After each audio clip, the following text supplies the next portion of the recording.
Ժորժան, որոշ մարդիկ կան, շատ չեն, բայց գրում են, «Էդ ինչ ես խոսում թոշակների բարձրացման մասին, էդ ինչ ես խոսում աշխատավարձների բարձրացման,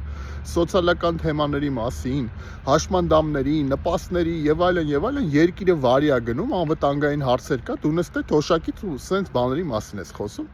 Կներեք, այս հարցերը անվտանգային հարցեր չեն, եթե մարդը սոված է, չի կարող իր ֆիզիոլոգիական պահանջները ապահովել, դա անվտանգային հարց չի։ Մարզերը դատարկվում են սոցիալական խնդիրների պատճառով, աշխատանք չլինելու, աշխատավարձների ցածր լինելու, գնաճի պատճառով, այդ անվտանգային հարց չի։ Ժորժան, կամ որոշ ընդդիմադիրներ կան, որ իրանք տենց լուրջ աշխարհաքաղաքական հարցեր են լուծում, ինձ էլ ասում են տենց, դե լավ, ինչով ես զբաղվում, այդ լոկալ խնդիրներ ա բան, այդ դուք զբաղվեք, աշխարհաքաղաքական հարցերը գցեք տեղը, իբր էլի դուք գցում եք։ Ես կզբաղվեմ մարդկանց իրական խնդիրներով։ Այո, ես համարում եմ, որ երկրում կա անվտանգային լուրջ խնդիրներ եւ դրանք նաեւ վերաբերվում են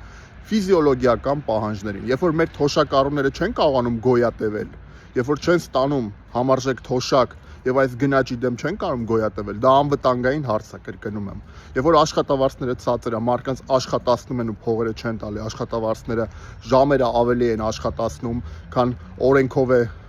պետք եւ գումարը չեն տալիս, դա էլ է անվտանգային հարց, որտեղ մարդ չի կարողանում ապահովել իր գոյությունը։ Այդ դուք գնացեք աշխարհաքաղաքական հարցերը, դες իբր տեղը գցեք։ Ես կզբաղվեմ մարդկանց իրական խնդիրներով, խնդրում եմ Ժորժան,